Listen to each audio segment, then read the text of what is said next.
आप सभी प्यारे साथियों का बहुत बहुत स्वागत है मेरे भाई हमारे इस नए वीडियो में, एक शानदार वीडियो में और एक जबरदस्त वीडियो में। मेरे भाई आज हम पढ़ने वाले हैं कक्षा 10वीं के हिंदी का एक नया चैप्टर पढ़ने वाले हैं, एक सबसे अंतिम चैप्टर पढ़ने वाले हैं, संस्कृत खंड का मेरे भाई चैप्टर पढ़ने वाले हैं और हमारे चैप्टर का नाम है जीवन सूत्राणी। ठीक है, इसमें जीवन की कई सारी घटनाओं को पूछा जाता है कि तालाब में एक देवता होते हैं जिनका नाम यक्ष होता है, वो युधिष्ठिर से कुछ प्रश्न पूछते हैं। इसी पे मेरे भाई ये कहानी बताई गई है। ठीक है, पहले हम थोड़े से कहानी को समझ लेते हैं ताकि आपको कॉन्फिडेंस समझ में आ जाए इस चैप्टर को पढ़ने के लिए। ठीक है, आप मेरे भाई ये कहानी बचपन में पढ़े होंगे कि जो पांडव थे उनको वनवास दे दिया गया था। पांडव टोटल 5 थे। सबसे बड़े का नाम था मेरे भाई युधिष्ठिर, फिर भीम, अर्जुन, नकुल, सहदेव, ये 5 लोग थे। ठीक है मेरे भाई, तो ये लोग जंगल में रहते हैं। बाकी सबको प्यास लग जाती है, इसलिए सभी जाते हैं पानी पीने के लिए एक तालाब के पास। युधिष्ठिर नहीं जाते हैं, बाकी चारों लोग जाते हैं पानी पीने के लिए। तो उस पानी के तालाब में मेरे भाई एक देवता रहते थे, मतलब वो यक्ष भगवान रहते थे। यक्ष भगवान सबसे कहे कि भाई तुम मेरे तालाब में पानी तभी पी सकते हो जब तुम मेरे प्रश्नों का उत्तर दे दोगे। तो चारों भाइयों ने उस यक्ष की बात नहीं मानी और पानी पी लिए और वहीं पे मूर्छित हो जाते हैं। तो युधिष्ठिर जंगल में सबका इंतजार करते हुए मेरे भाई फिर से वापस जाते हैं और देखते हैं कि उनके चारों भाई मूर्छित हुए हैं। और जब वो पानी पीने के लिए जाते हैं तो फिर से वो मेरे भाई यक्ष महाराज मना करते हैं कि मेरे प्रश्नों का उत्तर जब तक नहीं दोगे तब तक ये पानी नहीं पी सकते। तो यही मेरे भाई कुछ यक्ष प्रश्न पूछते हैं, युधिष्ठिर अपना जवाब देते हैं और वही मेरे भाई हमें इस चैप्टर में पढ़ना है। चैप्टर का नाम है जीवन सूत्राणी। तो चलिए मेरे भाई एक ही बार शुरुआत करते हैं अपने पहले श्लोक से। तो बोलो बांकेलाल बिहारी की जय। ठीक है, चलो मेरे भाई, चलिए मेरे भाई, तो हम लोग शुरुआत करते हैं अपने पहले श्लोक को। इस श्लोक को मेरे भाई एकदम ध्यान से देखना, बहुत ही प्यारा सा श्लोक है। तो पहले श्लोक में मेरे भाई जो यक्ष भगवान थे, जो तालाब के मेरे भाई देवता थे, वो युधिष्ठिर से क्या प्रश्न पूछते हैं वो बताया गया है। ठीक है, चलो मेरे भाई एकदम ध्यान से देखना, क्योंकि इसके हर एक श्लोक मेरे भाई आपको एकदम जरूरत पड़ेगी आपको बोर्ड एग्जाम की परीक्षा के लिए। ठीक है, क्योंकि सबसे ज्यादा यदि पूछा जाता है मेरे भाई तो वाराणसी चैप्टर से और इस चैप्टर से पूछा जाता है। तो इसके हर एक श्लोक को मेरे भाई ध्यान रखते हुए हम पढ़ेंगे। ठीक है मेरे भाई, चलो। तो किस्वित का मतलब होता है कौन है, कौन सी वस्तु है या कौन सा है, कुछ भी हम कह सकते हैं। तो किस्वित का मतलब कौन है, गुरुतरम का मतलब भारी है, भूमि का मतलब इस पृथ्वी से। यक्ष युधिष्ठिर से प्रश्न करता है कि हे युधिष्ठिर, मेरे प्रश्नों का उत्तर दो। मैं तुमसे सबसे पहला प्रश्न पूछना चाहता हूं, इस दुनिया में ऐसा कौन है जो पृथ्वी से भी भारी है। ठीक है, याद रहेगा आपको कि इस दुनिया में ऐसा कौन है जो पृथ्वी से भी भारी है। किश्चित उच्चतरम, किश्चित का मतलब होता है कौन है, उच्चतरम का मतलब ऊंचा, च खात का मतलब आकाश, आकाश से भी ऊंचा इस दुनिया में क्या है। ठीक है, और किश्चित का मतलब क्या है, शीघ्रतरम का मतलब तेज है, शीघ्रतरम का मतलब होता है बहुत तेज है, और वातात का मतलब वायु। तो कौन है मेरे भाई जो वायु से भी तेज है, हे युधिष्ठिर मुझे बताओ वायु से भी तेज कौन है। और किस्विद बहुतरम त्रिडात, किस्विद का मतलब क्या है, बहुतरम का मतलब दुर्बल है, त्रिडात का मतलब तिनकों से। तो ये 4 क्वेश्चन पूछा जाता है युधिष्ठिर से। कौन पूछते हैं, यक्ष पूछते हैं। क्या पूछते हैं कि भूमि से भी भारी क्या है, आकाश से भी ऊंचा क्या है, हवा से भी तेज क्या है, और घास जो तिनका होते हैं, जो नहीं देखते हैं मेरे भाई हम लोग के गांव में जो डांड लाट पे जो घासें होती हैं, उससे भी हल्का क्या है। तो वही चीज कहा गया है। ठीक है, अब इसका उत्तर देते हुए युधिष्ठिर कहते हैं, क्या कहते हैं कि माता गुरुतरा भूमि, माता का मतलब जो हमारी माँ होती है ना, मम्मी जो हमारी होती हैं, गुरुतरा का मतलब सबसे भारी होती हैं, पृथ्वी का मतलब इस पृथ्वी से भी भारी है। जो माता का जो मेरे भाई कर्ज है ना, इस पृथ्वी से भी क्या होता है, भारी होता है, इस पृथ्वी से भी क्या होता है, भारी होता है। खात पिता उच्चतरम, खात का मतलब आकाश से भी उच्च, खात मतलब आकाश से भी, पिता का मतलब पिता, उच्चतरम का मतलब ऊंचे होते हैं। इस आकाश से भी ऊंचा कौन होते हैं, हमारे पापा होते हैं। ठीक है, तो आकाश से भी ऊंचा कौन होते हैं, हमारे पापा होते हैं, जिनके नीचे हम पूरी दुनिया देखते हैं, उनके सामने हम लोग बड़े होते हैं। ठीक है, और मनः शीघ्रतरम वातात, मनः का मतलब जो हमारा मन है, शीघ्रतरम का मतलब बहुत तेज होता है, वातात का मतलब वायु से भी। मेरे भाई यदि आप यहाँ पे मुझसे आप मेरी वीडियो आप देख रहे हैं, आप मेरे भाई दिल्ली के बारे में सोचने लगे, मुंबई के बारे में सोचने लगे, तो हवा से भी तेज आपका मन है कि नहीं है? बोलोगे हाँ भैया। तो हवा से भी तेज क्या है? मन है। युधिष्ठिर कहते हैं यक्ष से कि हवा से भी तेज क्या है मेरे भाई? मन है। और चिंता मतलब जो चिंता होती है बहुत तरीके मतलब बहुत ही दुर्बल होती है, कमजोर कर देती है। त्रिडात का मतलब तिनकों से भी, घासों से भी, घास से भी कमजोर क्या बना देती है? चिंता बना देते हैं। जिस व्यक्ति के पास चिंता होती है ना, वो कमजोर हो जाता है।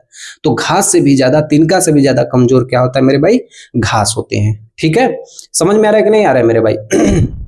तो युधिष्ठिर अपना उत्तर देते हुए कहते हैं यक्ष से कि हे यक्ष, आपके चारों प्रश्नों का उत्तर मेरे सामने सही ये है कि इस पृथ्वी पर माता इस पृथ्वी से भारी होती हैं, पिता आकाश से भी ऊंचे होते हैं, मन वायु से भी तेज होता है, और जो मनुष्य के अंदर जो चिंता होती है वह उस घास से भी दुर्बल होती है। इतना कमजोर बना देती है ये घास, कमजोर बना देती है मेरे भाई ये चिंता।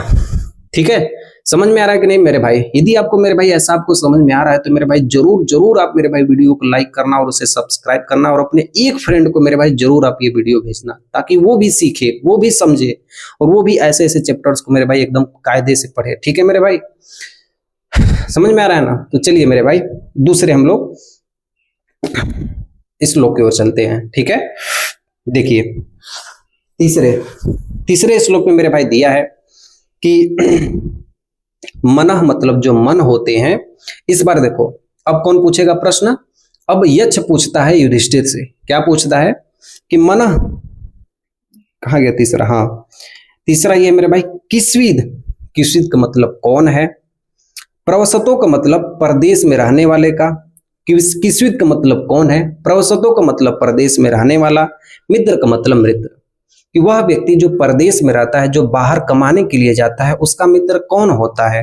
ठीक है, अगला क्वेश्चन यक्ष पूछते हैं युधिष्ठिर से, किस्विन का मतलब कौन है? मित्रम का मतलब मित्र है।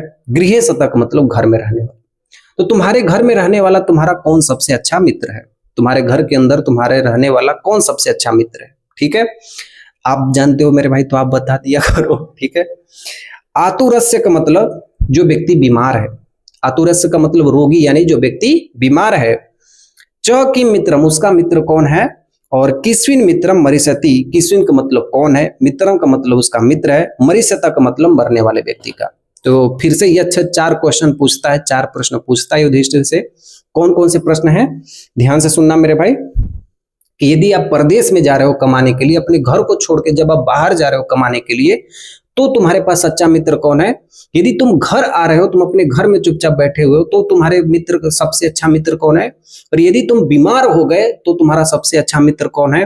और यदि तुम मरने वाले हो तो तुम्हारा सबसे अच्छा मित्र कौन है? हे युधिष्ठिर, इन चारों प्रश्नों का तुम उत्तर बताओ। अब देखिए मेरे भाई युधिष्ठिर क्या बताते हैं। ठीक है, देखिए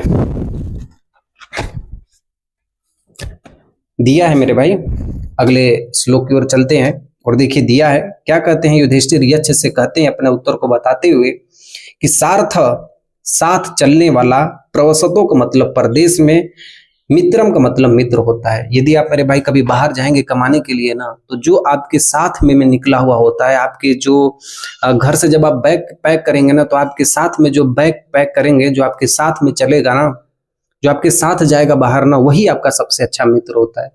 ठीक है, क्योंकि बाहर मेरे भाई जो भी रहता है वो किसको खोजेगा? अपने साथ वाले को ही खोजेगा, उसी पर भरोसा करेगा। तो बाहर रहने वाला का सबसे अच्छा मित्र कौन होता है? जो हमारे साथ गया होता है। ठीक है, अगला बताते हैं, भार्या मतलब जो पत्नी होती है, मित्रम का मतलब मित्र होती हैं, गृह सतः का मतलब घर में रहने वाले। तो यदि आप घर पे रहते हैं तो आपका सबसे अच्छा मित्र कौन होते हैं? आपकी पत्नी होती है। तो आप अपने मम्मी पापा को देखते होंगे मेरे भाई, चाहे हमारे मम्मी पापा हो चाहे आपके हो मेरे भाई, जब हम देखते हैं अपने मम्मी पापा को तो ऐसा लगता है कि वो एक प्रकार के सच्चे मित्र हैं। यस या नो? अपनी बातें किस में करते हैं? अब आपस में करते हैं। तो घर में ही मेरे भाई आपकी सबसे अच्छे कौन मित्र होगी? आपकी पत्नी होगी। और आतुरस्य भीषणम मित्रम, आतुरस्य का मतलब रोगी का, भीषणम का मतलब डॉक्टर, मित्र का मतलब मित्र होता है। यदि कोई रोगी बीमार है तो उसका मित्र कौन होता है? डॉक्टर होता है। अब खुद बीमार है तो किससे मित्रता करेगा भाई? डॉक्टर से ही मित्रता करेगा। ठीक है, दान मित्रम मरिष्यत, दान का मतलब यदि आप पुण्य किए हो तो मित्र का मतलब वही आपकी मित्रता है। मरिष्यता का मतलब मरने वालों के लिए, मरने वालों के लिए जो दान पुण्य आप किए हो वही आपकी क्या है वही आपका क्या है मेरे भाई, मित्र है। ठीक, वही होता है जब आप मेरे भाई जिसकी मृत्यु होती है उस कहा जाता है कि जिसकी मृत्यु होती है उस मृत्यु से 5 मिनट पहले वो अपने जीवन के पूरे अतीत को पहले एक बार याद करता है। तो अपने जीवन में मेरे भाई जितना आप दान किए रहोगे वो आपकी मृत्यु जब मतलब ऐसा ना हो मेरे भाई, मैं आपसे ऐसा नहीं कर रहा हूँ कि जब आपकी मृत्यु अभी हो जाए, मैं आपसे ये कहना चाहता हूँ कि जब आप वृद्ध हो जाओगे भाई, सबको एक दिन मरना है। ठीक है, तो जब मेरे भाई जब हम लोग वृद्ध हो जाएंगे, बूढ़े हो जाएंगे, मान लेते हैं हम और आप 150 साल जी गए, मान लेते हैं 150 साल जी गए, तो भाई किसी दिन तो एक्सपायर होना ही है। तो उस दिन मेरे भाई पूरे मेरे भाई पूरे जितने भी जिंदगी की पूरी पुण्य काम किए रहेंगे, जो गलत काम किए रहेंगे वो हमें याद आती है। तो उस समय हमारा मित्र कौन होता है, दान और पुण्य होता है। ठीक है, तो युधिष्ठिर कहते हैं यक्ष भगवान से, क्या कहते हैं कि परदेश में रहने वाले का कौन मित्र होता है, जो साथ गया होता है। घर में रहने वाले का मित्र कौन होता है, हमारी पत्नी होती है। और रोगी का मित्र मेरे भाई कौन होता है, डॉक्टर होता है। और मरने वाले का मित्र कौन होता है, उसका दान और पुण्य होता है। ठीक है, चलिए देखिए अब फिर से ये अच्छा प्रश्न पूछते हैं और हमारे पास 5वां श्लोक दिया है। अब यक्ष युधिष्ठिर से प्रश्न पूछता है, क्या कहता है कि किस्विद एक पदम धर्म्य, कहते हैं कि किस्विद का मतलब कौन सी चीज है, एक पदम का मतलब एक आधार है, धर्म का मतलब धर्म का, कि इस संसार में ऐसा कौन है जिसका धर्म का एक आधार है। ठीक है, इस संसार में ऐसी कौन सी चीज है जो धर्म का एक आधार है। किस्विद का मतलब कौन सी चीज है, एक पदम का मतलब एक आधार है, यश का मतलब कीर्ति का।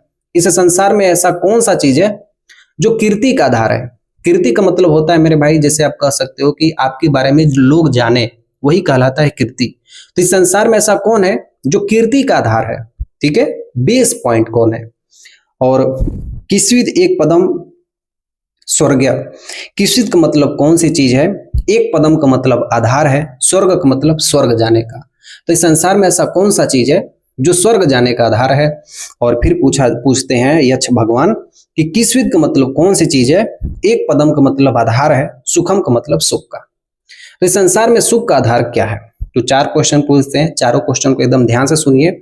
यक्ष भगवान युधिष्ठिर से पूछते हैं कि संसार में ऐसा कौन सा चीज है जो धर्म का आधार है, इस संसार में ऐसी कौन सी चीज है जो कीर्ति का आधार है, इस संसार में ऐसी कौन सी चीज है जो स्वर्ग दिलाने का आधार है, इस संसार में ऐसी कौन सी चीज है जो सुख दिलाने का आधार है। तो बड़े प्यार से ही हमारे युधिष्ठिर भगवान, हमारे युधिष्ठिर यक्ष को अपना उत्तर देते हैं और कहते हैं, मेरे भाई ध्यान से सुनिए क्या कहते हैं कि दास्यम मतलब उदारता, आधार है, धर्मम का मतलब धर्म। उदारता ही मेरे भाई धर्म का आधार है, कि आप किसी के प्रति कितना ज्यादा नम्र होकर रहते हैं, यही आपके धर्म का क्या है मेरे भाई, उदार है। दानम एक पदम यशम, दानम का मतलब यदि आप किसी को दान देते हैं, दक्षिणा देते हैं, तो इससे आपकी कीर्ति बढ़ती है, आपकी ख्याति बढ़ती है। अगर एक नेता है और सबको मेरे भाई लैपटॉप बांट दे अपने जिले में हर एक युवा को, तो उसकी शोभा बढ़ती है, कीर्ति बढ़ती है। समझ में आ रहा है मेरे भाई।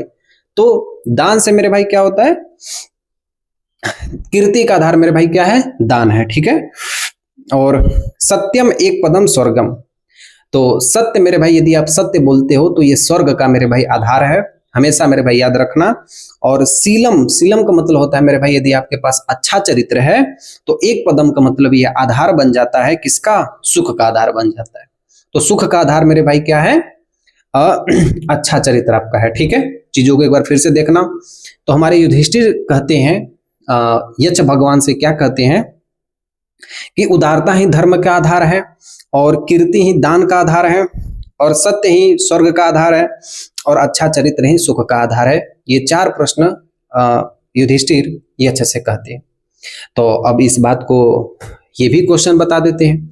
तो यक्ष भगवान सोचते हैं कि अब इनको और प्रश्न पूछा जाए। ठीक है, देखिए अब इसके बाद क्या पूछते हैं, यक्ष भगवान और प्रश्न पूछते हैं और कहते हैं कि धान्या नाम उत्तम किस्वित, धान्या नाम का मतलब होता है अन्नों में, उत्तम का मतलब सबसे अच्छा, किस्वित का मतलब कौन सा है। ठीक है, तो अब देखिए यक्ष भगवान कहते हैं युधिष्ठिर से कि सभी अन्न में, जो हम लोग अनाज खाते हैं, उनमें सबसे अच्छा अन्न कौन सा है। ठीक है, और धना नाम का मतलब धनों में, स्यात् का मतलब माना जाता है, किम उत्तमम मतलब जो आप पैसा कमाते हो, जो आपके पास धन है, उसमें सबसे अच्छा धन कौन सा है, ठीक है। और लाभानाम का मतलब लाभ में, उत्तम का मतलब सबसे अच्छा, की स्यात् का मतलब कौन सा लाभ है, कि जब आप कहीं कोई चीज लाभ पा लेते हो तो सबसे अच्छा लाभ कौन सा है। और सुखानाद का मतलब सुख में, स्यात् का मतलब माना जाता है, किम उत्तमम का मतलब कौन सा लाभ, यदि आप सुख में हो तो कौन सा लाभ माना जाता है। समझ में आ रहा है मेरे भाई। तो ये जो कहानी है ना, ये कहानी एक्चुअली में मेरे भाई पहले के समय में जो हमारे इंग्लिश आती थी उसमें भी दिया गया है, लेकिन ये जो आपको दिख रहा है हमारे संस्कृत, इसमें भी ये दिया गया है। तो इस कहानी में यक्ष भगवान जो भी प्रश्न पूछते हैं युधिष्ठिर उनका सब उत्तर दे देते हैं। समझ में आ गई मेरे बात को ना। तो कुछ ऐसे क्वेश्चन है जो आपको बिल्कुल आसान लगेंगे, कुछ ऐसे क्वेश्चन है जो आपको थोड़ा सा कठिन लगेंगे, इसलिए मैं छोटे छोटे शब्दों में आपको तोड़ के बता रहा हूं ताकि आप उन चीजों को अच्छे तरीके से मेरे भाई सीख लें, ठीक है। तो मेरा मकसद ये है मेरे भाई कि आप चीजों को अच्छी तरीके से अगर सीख लिए रहेंगे तो यदि आपके सामने कोई भी श्लोक एग्जाम में आएगा तो आप इसके हवा उड़ा देंगे, मतलब एक एक प्रश्न को आप बना देंगे। तो कहा गया है मेरे भाई 7वें श्लोक में यक्ष युधिष्ठिर से प्रश्न करते हैं कि अन्न में सबसे उत्तम अन्न कौन सा है, और धन में सबसे उत्तम धन कौन सा है, लाभ में सबसे अच्छा लाभ कौन सा है, और सुख में सबसे अच्छा सुख कौन सा है, ठीक है। तो इसका बड़ा प्यार से उत्तर देते हुए हमारे युधिष्ठिर कहते हैं कि अगला श्लोक देखिए 8 नंबर का श्लोक, कि धना नाम मतलब, धना नाम का मतलब होता है अन्नों में, उत्तम का मतलब सबसे उत्तम, दाक्ष्यम का मतलब दक्षता है, कि हम जो अन्न खाते हैं, जो हमारे घर में अनाज आते हैं, उनमें सबसे अच्छा उत्तम मेरे भाई क्या है, दक्षता। दक्षता का मतलब होता है मेरे भाई कितना कितना गुणवत्ता वाला अन्न हमारे पास है। देखो कहने का मतलब है मेरे भाई कि चावल यदि आप खाते हो तो आपको 30 रुपया किलो का भी चावल मिलेगा, आपको 300 रुपया किलो का भी चावल मिलेगा, लेकिन मेरे भाई इन दोनों में फर्क क्या होता है, दोनों में फर्क होता है इसकी दक्षता, इसकी गुणवत्ता। तो वही कहते हैं कि अन्नों में सबसे अच्छा होना चाहिए उसकी गुणवत्ता, ठीक है। फिर कहते हैं धना नाम उत्तम श्रुतम, धना नाम का मतलब धनों में, उत्तम का मतलब सबसे उत्तम होता है, श्रुतम का मतलब ज्ञान। तो कहते हैं कि जो धन है, जो पैसा है, पैसा का सबसे उत्तम क्या होता है, ज्ञान होता है। जिस व्यक्ति के पास ज्ञान है उसके पास पैसा है, जिस व्यक्ति के पास ज्ञान नहीं है उसके पास पैसा नहीं है मेरे भाई। तो वही कहते हैं कि धनों में सबसे उत्तम धन कौन सा है, ज्ञान है। तो जिस व्यक्ति के पास सबसे ज्यादा ज्ञान है उसके पास सबसे ज्यादा धन है। लाभा नाम मतलब लाभ में, श्रेय मतलब सबसे बड़ा, आरोग्य मतलब स्वास्थ्य है। तो कहते हैं कि सबसे अच्छा लाभ कहाँ पर है, सबसे अच्छा लाभ कहाँ पर है, स्वास्थ्य। यदि आपका स्वास्थ्य अच्छा है तो इस दुनिया में आपसे बड़ा लाभ किसी के पास नहीं है, ठीक है मेरे भाई। जिसके पास यदि पैर कट गए हों, जिसके आंख नहीं दिए हैं भगवान, या जिसको अपंग बना दिए हों, तो उसके दिल में क्या चलता है मेरे भाई, कभी आप इमेजिन करके देखिए। तो मेरे भाई यदि आपको दुनिया में यदि मेरे भाई अगर भगवान सलामत यदि आपको बनाए हैं ना, तो इससे बढ़कर लाभ आपको कुछ नहीं है। तो वही युधिष्ठिर यश से कह रहे हैं कि लाभ, इस दुनिया में सबसे अच्छा लाभ क्या है मेरे भाई, स्वास्थ्य। सुखा नाम तुष्टि उत्तमा, सुखा नाम मतलब सुख में, तुष्टि का मतलब संतोष, उत्तमा का मतलब सबसे उत्तम है। यदि आप कभी मेरे भाई खुश हैं तो सबसे बड़ी बात होनी चाहिए कि आप उस चीज से संतुष्ट हैं, तब आप मेरे भाई खुश होंगे, तो मेरे भाई क्या कहलाएगा, अच्छी चीज कहलाएगा, ठीक है। तो वही कहते हैं कि सुख में सबसे अच्छी चीज क्या है, संतोष है। तो संतोष है तो मेरे भाई आप खुश हैं, अगर संतोष नहीं होगा तो आप खुश नहीं होंगे, ठीक है। चलिए देखिए, तो अंतिम बार ये अच्छा प्रश्न पूछते हैं, फिर से 4 प्रश्नों को पूछते हैं, इस बार भी हम देख लेते हैं क्या पूछते हैं। कहते हैं यक्ष भगवान युधिष्ठिर से कि कीनु हित्वा प्रिय भवती, बात समझ रहे हैं मेरे भाई। कीनु का मतलब किसको, हित्वा का मतलब छोड़ने से, प्रिय भवती का मतलब मनुष्य प्रिय बन जाता है। तो भाई साहब अब ऐसा ऐसा यक्ष भगवान प्रश्न पूछते हैं ना, बड़ा करारा जवाब मेरे भाई युधिष्ठिर भगवान हमारे सामने देते हैं, उनके सामने। देखिए क्या कहते हैं, यक्ष भगवान कहते हैं कि हे मनुष्य, तुमको क्या छोड़ देने से मनुष्य प्रिय बन जाता है। कहते हैं यक्ष भगवान कि मनुष्य क्या छोड़ देता है जिससे वो प्रिय बन जाता है। और कहते हैं कि कीनु हित्वा न सोचती, कहते हैं कि किसको त्यागने से मनुष्य शोक नहीं करता है। कीनो का मतलब किसको, हित्वा का मतलब त्यागने से, न सोचती का मतलब मनुष्य शोक नहीं करता है। तो भाई यक्ष भगवान फिर से पूछते हैं, कहते हैं कि किसको त्यागने से मनुष्य शोक नहीं करता है, दुखी नहीं होता है। अगला प्रश्न कहते हैं कीनो हित्वा अर्थवान भवति, किसको त्याग कर मनुष्य धनवान हो जाता है, और कीनो हित्वा मतलब किसको त्याग कर सुखी भवत, मनुष्य सुखी हो जाता है। 4 प्रश्न मेरे भाई पूछा जाता है, और भयंकर वाला प्रश्न मेरे भाई इस बार पूछा जाता है। कौन सा प्रश्न पूछा जाता है कि किसको त्यागने से मनुष्य प्रिय बन जाता है, किसको त्यागने से मनुष्य दुखी नहीं होता है, किसको त्यागने से मनुष्य धनवान हो जाता है, और किसको त्यागने से मेरे भाई मनुष्य सुखी रहता है। तो बड़ा ही प्यारा सा जवाब देते हैं हमारे युधिष्ठिर जी। ठीक है, अंतिम श्लोक है मेरे भाई, बड़ा ध्यान से देखना कि माना मतलब यदि आपके पास घमंड है ना, यदि आपके पास ये शक्ति आ गई कि सिर्फ मैं ही कर सकता हूं, मेरे अलावा कोई नहीं कर सकता है, जिसके आपके अंदर अहंकार आ गया ना, तो यदि आप इसको त्याग देंगे तो प्रियो भवती मतलब मनुष्य सबका प्रिय बन जाता है। यदि आपके अंदर अहंकार है, आप इसे यदि मेरे भाई त्याग देते हैं तो मनुष्य सबका प्रिय बन जाता है। ठीक है, याद रखना आप लोग। और क्रोध हित्वा न सोचती, क्रोध का मतलब क्रोध को, हित्वा का मतलब यदि आप त्याग देते हैं तो न सोचती का मतलब मनुष्य कभी भी शोक नहीं करता है। जब आप मेरे भाई किसी से गुस्सा करोगे नहीं तो किस बात का आप शोक करोगे, किस बात का आप दुखी होगे। आप गुस्सा करोगे, सामने वाले व्यक्ति को कुछ गलत कह दोगे, जब गलत कह दोगे मेरे भाई तो आप दुखी रहोगे, और मेरे भाई जब आप किसी से गुस्सा नहीं करोगे तो मेरे भाई आप दुखी नहीं रहोगे। तो वही करेंगे, गुस्सा त्यागने से मनुष्य शोक नहीं करता है।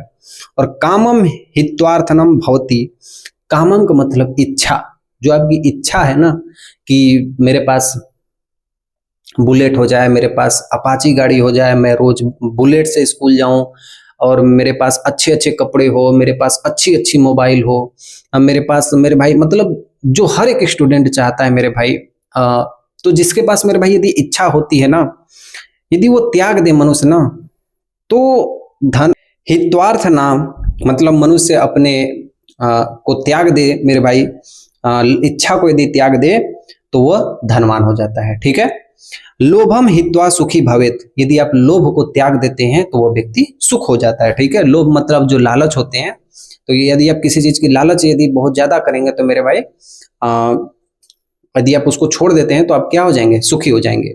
तो युधिष्ठिर अपने प्रश्नों को उत्तर देते हुए कहते हैं कि घमंड त्याग कर मनुष्य सबका प्रिय बन जाता है, क्रोध को त्याग कर मनुष्य शोक नहीं करता है, इच्छा त्याग कर मनुष्य धनवान हो जाता है, और मेरे भाई लोभ त्याग कर मनुष्य सुखी हो जाता है। ऐसा हमारे इस चैप्टर में कहा गया है।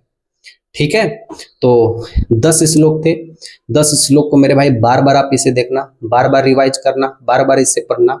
और मेरे भाई ये हमारी लास्ट क्लास है, और इसके बाद मेरे भाई हमारी हिंदी की ये सबसे लास्ट क्लास है।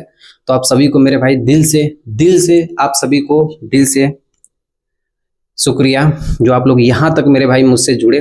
ठीक है, और कैसी लगी आपको क्लास मेरे भाई मुझे जरूर बताना, और पूरे क्लास को मेरे भाई ईमानदारी से 1 बार 2 बार देख लेना। पूछे जाते हैं यहाँ से प्रश्न, और यहाँ से मेरे भाई आप पूरे इस क्वेश्चन को बना लोगे। ठीक है, तो चलिए मिलता हूँ एक नए वीडियो में एक नए शानदार तरीके से। तब तक के लिए मेरी तरफ से सेवा समाप्त।